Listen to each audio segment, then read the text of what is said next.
Et maintenant, on est rendu à la première semaine de juin.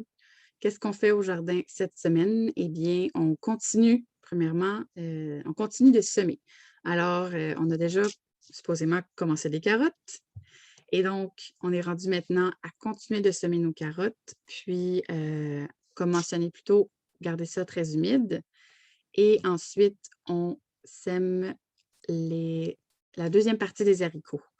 Et vous allez avoir besoin de chaleur pour germer ça. Donc, vous pouvez aussi mettre de la mycorhize dans le trou et vous n'avez pas nécessairement besoin de mettre de compost. Par la suite, il va être temps de planter ou repiquer les céleris et le romarin. Donc, ensuite, on va buter les poireaux, choux-fleurs et choux. Le butage, qu'est-ce que c'est? C'est couvrir graduellement de terre. Donc, on rajoute un petit peu de terre à la base de notre plant. Puis, dans le cas des poireaux, ce que ça va permettre, c'est, disons, en ajoutant 3 cm de terre à la base, là, ça va permettre à la section blanche du poireau de se former et la petite section verte va être au-dessus. Puis, ce qu'on veut manger, c'est un beau poireau long et blanc. Alors, buter votre poireau va aider.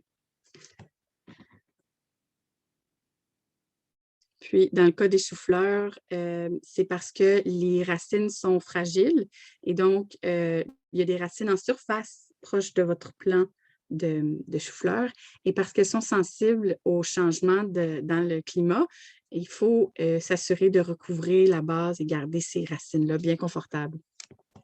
Donc, c'est pour ça que c'est le temps de couvrir un peu de terre les poireaux, choux-fleurs et les choux. Par la suite, on va récolter. Il y a certains radis qui sont déjà prêts à être pris de notre jardin, les épinards, les laitues. Et puis, on va aussi fertiliser.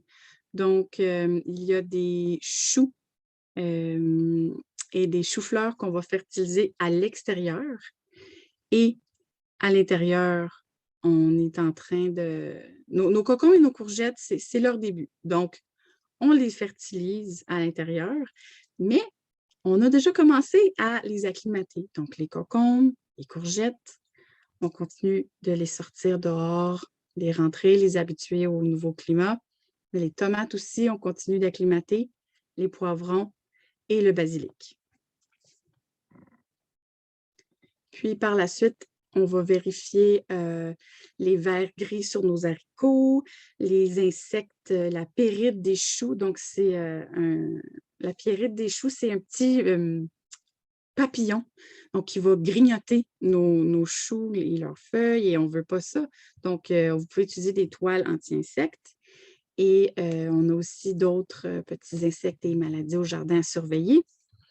Puis, on va continuer avec notre arrosage. Et donc, il y a des choses qu'on va arroser abondamment, surtout, par exemple, après l'avoir planté au potager. Puis pourquoi? C'est parce qu'on veut vraiment que l'enracinement se fasse aisément. Alors, arroser vraiment profondément, mais bien sûr, sans mouiller les feuilles parce qu'on veut éviter des risques de maladie ou éviter de brûler nos feuilles par l'effet de loupe que les petites gouttes peuvent avoir. Et c'est ce qui constitue qu'est-ce qu'on fait au jardin cette semaine à la première semaine de juin. On fait encore attention au vent froid, on regarde la température. Pour notre région, c'est assez fini les temps froids, mais restez aux aguets. Et voilà.